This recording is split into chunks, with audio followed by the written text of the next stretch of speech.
Doses de História. Luiz Carlos Prestes e Olga Benário.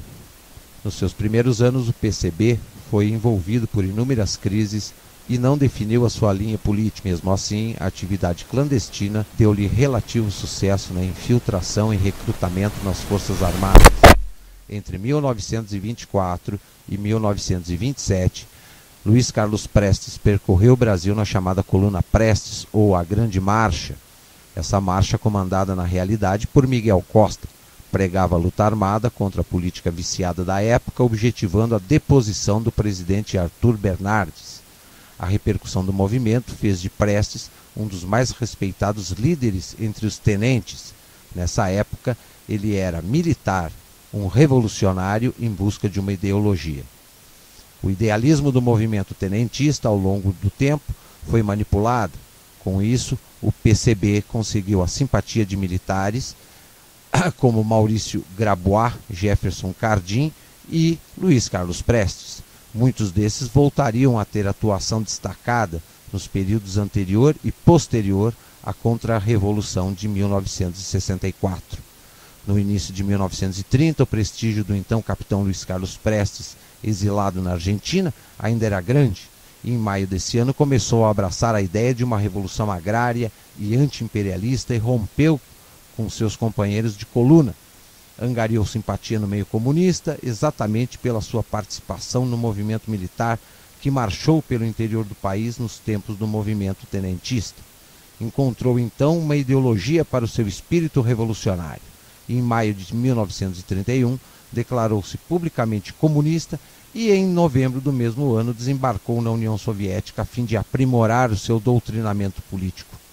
Em Moscou fez curso de liderança e capacitação marxista-leninista, sendo nomeado membro do comitê executivo, para transformar-se em um fanático comunista, deixando de lado os sentimentos nacionalistas.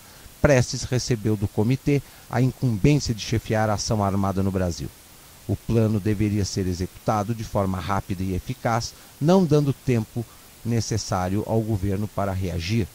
Prestes retornou ao Brasil em 1935, já como presidente de honra da Aliança Nacional Libertadora.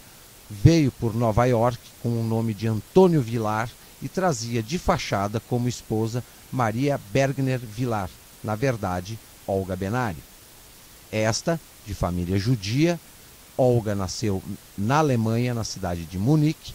Com 15 anos filiou-se a uma organização comunista clandestina, passando a fazer parte da Juventude Comunista Alemã. Presa por 2 vezes em sua terra natal, fugiu para a União Soviética, onde cursou a Academia Militar da Rússia. Tornou-se, na realidade, uma profissional do Serviço Secreto Militar Russo, assumindo a Secretaria de Agitação e Propaganda de sua base operária. Exerceu funções internacionais com o encargo de escolher novos dirigentes para a organização comunista. Treinada para obedecer aos chefes, disciplinada, jamais saindo da linha proposta pelo partido, foi antes de tudo uma fantoche à disposição do Exército Vermelho. Cumprindo sempre cegamente as determinações, deixou seu marido russo em dezembro de 1934 para acompanhar Prestes, que voltava ao Brasil. Mitificar as figuras de Luiz Carlos Prestes e Olga, criando um clima de paixão entre os dois e apresentá-los como heróis brasileiros, é insensatez, falsidade e cinismo. Prestes teve a incumbência de chefiar a ação armada no Brasil. O plano era impulsionar o movimento vermelho na América do Sul. Olga tinha a missão de fazer sua segurança e, juntamente, desencadear a Revolução Comunista no Brasil.